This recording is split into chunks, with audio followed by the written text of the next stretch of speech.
زمن فيه ائمه نعم. وحتى بني اسرائيل كان فيهم ائمه، اليس كذلك؟ ائمه معصومين. أكيد. طيب سيدنا موسى قال: وإذ قال موسى لقومه يا قوم اذكروا نعمة الله عليكم إذ جعل فيكم أنبياء وجعلكم ملوكا وآتاكم ما لم نعم. يؤت أحدا من العالمين. فليه سيدنا موسى عدد نعم الله عليهم وقال أنبياء وملوكا ولم يقل أئمة، مع أن الإمامة أعلى من النبوة؟ تفضل يا شيخ أجبنا. شيخ محسن، احنا موالين نعم. من مصر، حياك الله، موالين من مصر، وقلنا نسألك يعني موسى عليه السلام قال إذ جعل فيكم أنبياء وجعلكم ملوكا ولم يقل أئمة، ما هو ما جعلش فيهم أئمة؟ أنت لسه قايلنا فيها أئمة في بني إسرائيل. نعم. نعم أجبنا الموالين ينتظرون الشيخ محسن يجيبنا، تفضل. يلا يا شيخ محسن. شيخ محسن رحت فين يا شيخ محسن؟ الموالين هيزعلوا كده. اسكر خط الشيخ محسن والله.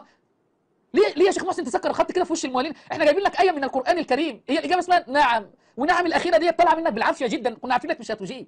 وبتتابع أخبارنا ازاي يا شيخ محسن انت كده؟